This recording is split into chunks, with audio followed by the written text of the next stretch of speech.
been studying road hackers. What are they?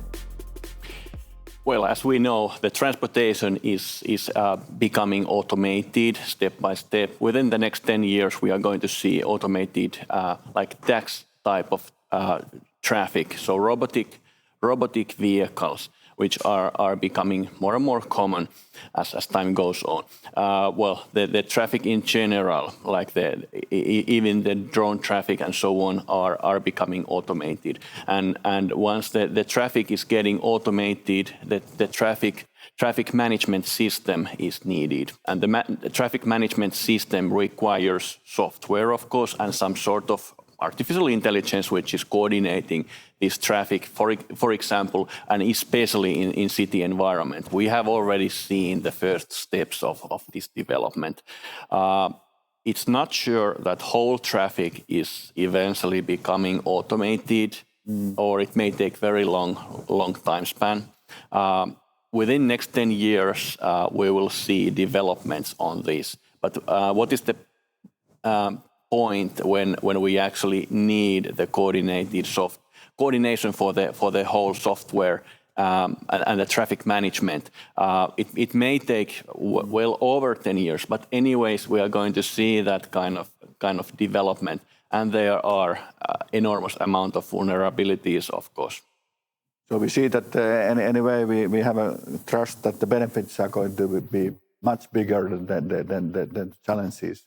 But at the same time, we are at the moment witnessing a war in Europe, and so then we always have to also bear in mind that the possibility of cyber warfare. So cyber warfare might have much more targets in the modern societies than in the old ones. So how we combine these two challenges in the future? Yeah, if the cyber warfare really breaks out and we start seeing usage of cyber weapons, as we know, for example, US and many other countries have very strong cyber weapons preserved for severe attacks. If the war would really break out between the superpowers.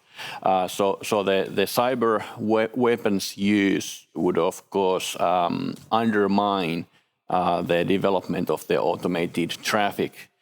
So if our communication networks are destroyed, for example, or if the cyber weapons are really in use, it could actually make the automated traffic and a lot of automated systems obsolete, because the vulnerabilities would have been taken into use.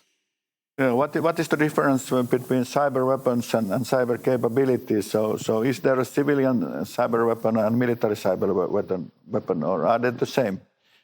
Yeah, I guess they are kind of same in one sense, but if we talk about capabilities of US, for example, the capabilities are combined. So the combined capabilities could, for example, take down the entire electricity from a country or the entire communication systems at once.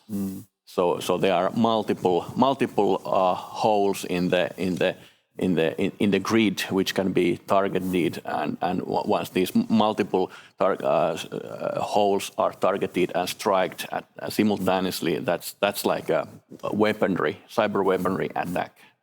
Indeed. So we are seeing that in the future there won't be just kinetic war.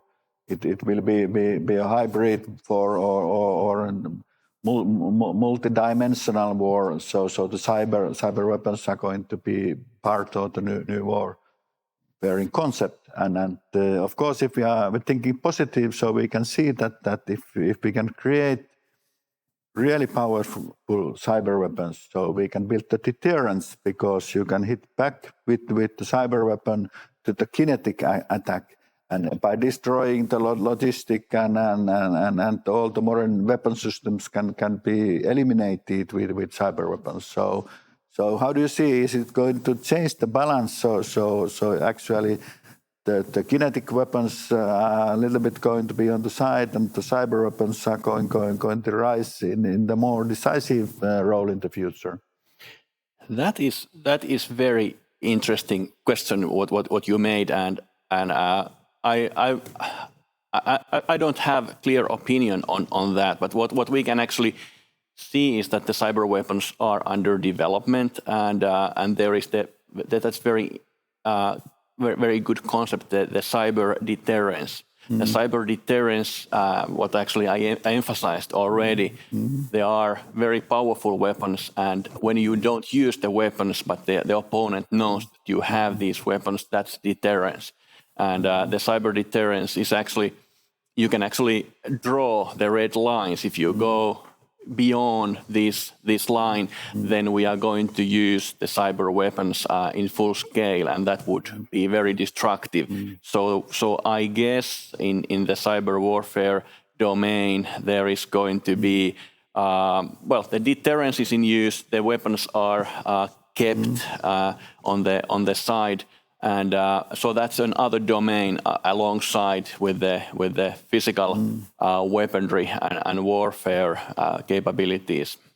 So the future warfare is a bit blurry to us. So we should build a couple of scenarios. So this might be one scenario that the cyber weapons and the deterrence component is coming so strong that they are even coming to the level of nuclear weapons. So they can't be used because the damage is too big. So what else kind of scenarios we can see in the future warfare?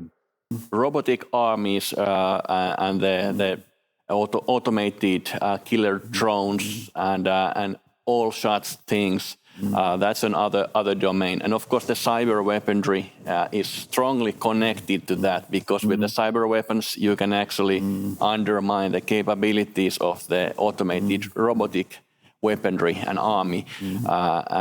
So all these are getting merged.